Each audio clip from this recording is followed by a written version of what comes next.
लगता है कि आपातकाल की परिस्थितियां आ गई हैं तो संविधान में उसका प्रोविजन है। अरे सुनिएगा, उंगली हिलाने से काम नहीं चलेगा, आप अपनी बात अपने समय आएगा तो बोलिएगा। और ये एक संवैधानिक प्रक्रिया आपातकाल की होती है जिसका संविधान में एक प्रोविजन दिया हुआ है। अगर ऐसा ना होता तो इंदिरा जी को सजा हो जाती, वो जेल हो जाती आपातकाल लगाने पर। हाईकोर्ट का तो बहुत डिसीजन सारी आया था, कार्रवाई सुन, हाईकोर्ट का तो डिसीजन आया था, उन्होंने माना नहीं। उस मामले नहीं, अरे साहब मैं ये कह रहा हूं कि अगर डिसीजन आया था, वो उसके बाद दूसरी सरकारें आई, वो हार गई चुनाव, तब उनको सजा हो जानी चाहिए थी। अब एक बात आप समझिए, मैं क्या कह रहा हूं कि आपातकाल का प्रोविजन अगर संविधान में दिया गया है तो संविधान का हिस्सा है। वो आपातकाल कोई गैर असंवैधानिक चीज नहीं है। रातों रात कानून बनाना भी हिस्सा है, रातों रात कानून बनाना भी संविधान का हिस्सा है। हर्ष जी अगर आपकी अनुमति हो तो मैं नहीं सर, मैं सिर्फ इसलिए टोक रहा हूं ना कि जनता को क्लियर हो जाए। रातों रात कानून बनाना भी संविधान का हिस्सा है सर। साहब आप जो भी सवाल पूछिएगा मैं सबका जवाब देने के लिए बैठा हूं, मैं भागता नहीं। ठीक है, इसका भी दिक्कत तभी होती है जब आप बीच में बोल देते हैं तो तारतम्यता टूट जाती है, बातें छूट जाती है। मैं आप फिर सवाल कर लीजिएगा, मैं बोल लूं उसके बाद आप सवाल कर लीजिएगा। तो जिस आपातकाल की आप बात कर रहे हैं हर्ष जी, तो संवैधानिक प्रक्रिया का एक हिस्सा होता है और संवैधानिक प्रक्रिया के तहत आपातकाल लगाया गया। उसमें बहुत सारी चीजें ऐसी कही जाती है कि जो है विदेशी एजेंसियां हमारे नेताओं को खरीद फरोख्त कर ली थी और उनके माध्यम से देश की डेमोक्रेसी को खतरा था, इसलिए आपातकाल लगा। आपातकाल सही या गलत हो सकता है, उस पर हम बहस कर सकते हैं, लेकिन आपातकाल लगाना संवैधानिक तरीके से कहीं ना कहीं वो कहीं नहीं किसी भी तरीके से गलत नहीं है। मैं एक बात कहता हूं। दूसरी बात, आप ये कह रहे हैं कि जो पत्रकारों पर कार्रवाई हुई, उन पर कार्रवाई हुई, आपातकाल के लिए कांग्रेस ने तो बहुत बार माफी मांगी है, सदन में माफी मांगी है।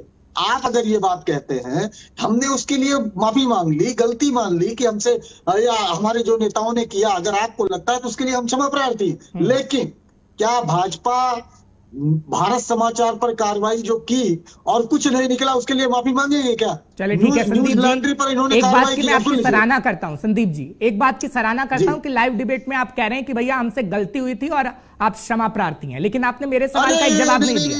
नहीं, अभी हर्ष जी फिर आप नहीं जानते, सदन में बोला है हमारे नेताओं ने, सदन की बात कर रहा हूं। आपातकाल की अगर आप बात करेंगे तो सदन में इस बात को बोला है कि अगर गलती थी ना, पहले सुन लीजिए, मैंने 3 बातें की। मैंने ये कहा कि ये संवैधानिक प्रक्रिया का हिस्सा है, सरकारों को अगर लगता है तो वो घोषित आपातकाल लगा सकते हैं, अघोषित नहीं। वो सरकार का काम है। ठीक है, रातों रात कानून भी बनाया जा सकता है आपातकाल के दौरान, इस संविधान में है। बिल्कुल अगर जरूरत पड़ती है देश के लिए, रातों रात अगर जो है कोर्ट खुल सकते हैं किसी हमारी, यही तो डेमोक्रेसी का मतलब क्या होता है।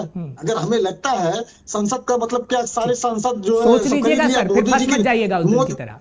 मैं बिल्कुल नहीं फंसूंगा, फंसने वाला काम ही नहीं करता हूं। और एक बात और मैं रख दूं, जिस कुलदीप नैयर जी की आज आप बात कर रहे हैं, उन्होंने आपातकाल का मुखर रूप से विरोध किया और जेल गए।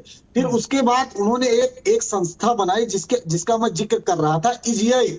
आज ईजीआई क्या कर रही है, कांग्रेस क्या बोल रही है उसकी बात मत सुनिए भाई। कुलदीप नैयर एक संस्था बनाकर गए, वो क्या कर रहे हैं उनका सुन लीजिए, उनको सुना दीजिएगा। जो अभी बता रहे थे गौरव भाटिया, जो सपा से गए हैं अब राज्यसभा के चक्कर में पड़े हैं, उनको बता दीजिएगा कि भैया आप कुलदीप नैयर का अगर इतना सम्मान करते हैं तो वो एक संस्था बना कर गए हैं। वो भी सवाल खड़े कर रही है जो कांग्रेस खड़ा कर रही है, तो आप उनकी सुन लीजिए, कांग्रेस की मत सुनिए। ठीक है, मैं चलिए कुलदीप नैयर को अगर साइड में भी कर दूं संदीप त्रिपाठी जी, तो Sanjay Gandhi at his mother side में क्यों कर देंगे? साइड में नहीं होंगे वो, साइड में होने वाली चीज नहीं होने दीजिए साइड, मैं उसको भी उठाऊंगा। लेकिन एक किताब नहीं है ना सर, अनेक किताब है। मैं तो किताबों को पढ़ के यहाँ पर खड़ा हूं सर कि आपसे सवाल पूछ सकूं, अगर नहीं पता होगी तो नहीं पूछ पाऊंगा ना। हाँ नहीं हम भी पढ़ के बैठते हैं। हाँ ठीक है सर, बहुत बहुत शुक्रिया अगर आप पढ़ के बैठते हैं। अजय तिवारी जी, बस आ रहा हूँ आशीष जी, 1 मिनट आपके पास आ रहा हूँ। अजय तिवारी जी, आपातकाल को लेकर जो कांग्रेस के लीडर कह रहे हैं उसमें थोड़ा सा मुझे सही लग रहा है, लेकिन थोड़ी सी मिलावट लग रही है, आपको भी लगता है क्या? अजय जी जल्दी से। सर, आदरणीय स्वर्गीय विद्याचरण शुक्ल जी को मैं नमन करता हूँ। आदमी बहुत अच्छे थे, लेकिन ये परंपरा ठीक नहीं है कि आपातकाल में मीटिंग बुलाइए और सारे पत्रकार को धमकाइए कि भैया पत्रकार महोदय ये चीज छपनी नहीं चाहिए। आपातकाल में ये सिस्टम ठीक नहीं है। आपको कानून बदलना है, आप कानून बदलिए। पत्रकार आजाद व्यक्ति है, वो किसी भी व्यक्ति के खिलाफ या पक्ष में उसका लिखने का अधिकार है, और पत्रकार की कलम में ताकत है जिसके वजह को जिसको लोकतंत्र मानता है, जनता मानती है, समाज मानती है। आज हम बैठे हैं तो इसी पत्रकारिता के चलते बैठे और डिबेट में बहस कर रहे हैं कि क्या अच्छा है और क्या गलत है और क्या सही है और क्या होना चाहिए। तो आपातकाल जब बुलाई गई थी और उस मीटिंग में जिस तरह से कांग्रेस को अभी हमारे संदीप जी ने कहा कि बनाया गया, आपने भी अपनी दिखाया कि पत्रकारों को समझाया गया कि भाई ये चीज नहीं छपनी चाहिए। क्यों नहीं छपनी चाहिए भाई? क्यों नहीं छपनी चाहिए? जरूर छपनी चाहिए अगर ऐसा है तो। समझाने वाला संदीप जी माफी मांगेंगे इसके लिए भी कि संपादकों की बैठक होती है और कहा दिया जाता है मत छापिए कुछ भी। मैं बता दूं, जिस विद्याचरण शुक्ला जी की बात कर रहे हैं आप, अगर उस समय की परिस्थितियां ऐसी रही होंगी तो आपातकाल का ये हिस्सा है। आप उस आपातकाल को पढ़िए तो साहब, मैं तो पढ़ा हूँ सर, मैं पढ़ के ही खड़ा हूँ सर। सुन लीजिए, अब सुन, कभी भी ऐसा नहीं होता है कि आप एक पत्रकारों की मीटिंग बुलाइए, संपादकों की मीटिंग बुलाइए और कहिए कि अगर आपने ये छापा तो आप जेल के अंदर होंगे। साहब ऐसा कभी होता है क्या साहब? आप मुझे बता दीजिए संदीप जी। साहब फिर आप कहते हैं कि हम गलत बोलते हैं और आपको बोलने नहीं देते। मैंने पूरे प्रोग्राम में आज आपको ही बोलने दिया है संदीप जी, लेकिन सही जवाब चाहता हूं जी। आपातकाल का मतलब ही होता है कि जो है सरकार उसको फिल्टर करेगी, जो भी चीजें जाएंगी उस पे उसकी नजर होगी, ताकि कोई भी उस समय की जो भी परिस्थितियां थी उन परिस्थितियों के अगेंस्ट में बातें ना जाए। और वो बातें आज पब्लिक डोमेन में है ना। आज सवाल तो यही है ना संदीप जी, संदीप जी सवाल तो यही है ना। उस वक्त बीबीसी के संवाददाता को, एक मिनट सर मेरी भी सुन लीजिए प्लीज, रिक्वेस्ट है। उस वक्त बीबीसी के संवाददाता को देश छोड़ने पर मजबूर कर दिया गया था। आज बीबीसी के सिर्फ दिल्ली और मुंबई के ऑफिस में जब आयकर का सर्वे हो रहा है तो आपको दिक्कत हो रही है सर। यही तो सवाल है ना जी। उस वक्त आपकी सरकार जी मार्क टल्ली जिनकी बात कर रहे हैं, भाजपा के ही लोग उनको कहते हैं कि वो तो जो है फला के एजेंट थे। उनकी इनके बारे में, मार्क टल्ली के बारे में कितनी किताबें भाजपा के लोगों ने लगाई। एजेंट था उनको। अब अरे मैं तथ्य के साथ बात करता हूँ, तथ्य तो बात नहीं करता हूँ।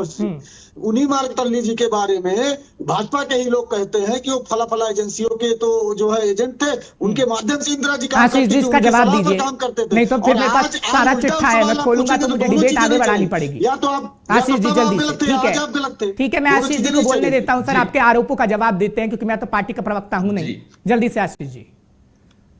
जी हर्ष जी, आपसे विनम्र निवेदन है कि जितना समय आपने अभी संदीप जी को दिया उससे आधा भी मुझे दे देंगे ना, ठीक है तो मैं जल्दी पैरों तले जमीन खींच, लेकिन सही तथ्य रखिएगा सर। अगर तथ्य गलत होंगे तो मैं टोकूंगा। जी अगर हर्ष जी आप जैसे इंटेलिजेंट आदमी के होते गलत तथ्य बोलते ही आप पकड़ लेंगे और अजय जी उसी समय टोक देंगे। इतने प्रभुत्व लोग इस डिबेट में बैठे हैं तो गलत तो बोलने का सवाल ही नहीं। ठीक है सर, मैं आपसे सिर्फ इतना सा कहना चाहता हूं आपके माध्यम से आपके सभी दर्शकों को कि लोगों को पहले इस क्रोनोलॉजिकल सीक्वेंस ऑफ इवेंट्स और इंसिडेंट्स को समझने की जरूरत है कि आखिर में मुद्दा क्या है और इसकी हाय तौबा क्या मचाई गई है। मुद्दा बड़ा सीधा सा है साहब कि अगर हिंदुस्तान में व्यापार करना होगा तो हिंदुस्तान के संविधान के नियमों को मानना होगा। बड़ा सिंपल सा मुद्दा है।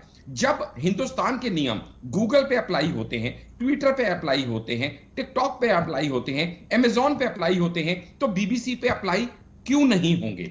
अगर बीबीसी को नोटिस दिए जा रहे हैं कि आप इन नोटिस का जवाब दीजिए और अगर वो नोटिस का जवाब नहीं देते तो इनकम टैक्स के रूल जो कि 133A के तहत इनकम टैक्स को ये अधिकार है कि वो जाके उनके ऑफिसेज में ये सर्वे कर सकती हैं, उनके अकाउंट्स को खंगाल सकती हैं, उनके एम्प्लॉयज पूछताछ कर सकती हैं, एविडेंस इकट्ठा कर सकती हैं। अगर ये सब संविधान के अनुसार, रूल्स के अनुसार, रेगुलेशंस के अनुसार किया जा रहा है तो इसमें बवाल किस चीज का है? हल्ला क्यों मचाने की जरूरत है? खासकर तब जबकि खुद बीबीसी ने इसके ऊपर कोई सवाल अब तक नहीं उठाया आधिकारिक रूप से। रादर जैसे कि अजय जी ने भी कहा, उन्होंने कहा कि हम पूरा कोऑपरेट करेंगे। तो फिर कांग्रेस की पेट में दर्द होना अपने आप में सवाल उठाता है कि आखिर ये बीबीसी का प्यार क्यों है। मैं वो भी आपको बता देता हूं, क्योंकि बीबीसी को ब्रिटिश ब्रॉडकास्टिंग कॉर्पोरेशन किसी जमाने पे कहा जाता था। आज तो सर ये बोरिंग ब्रॉडकास्टिंग कॉर्पोरेशन है।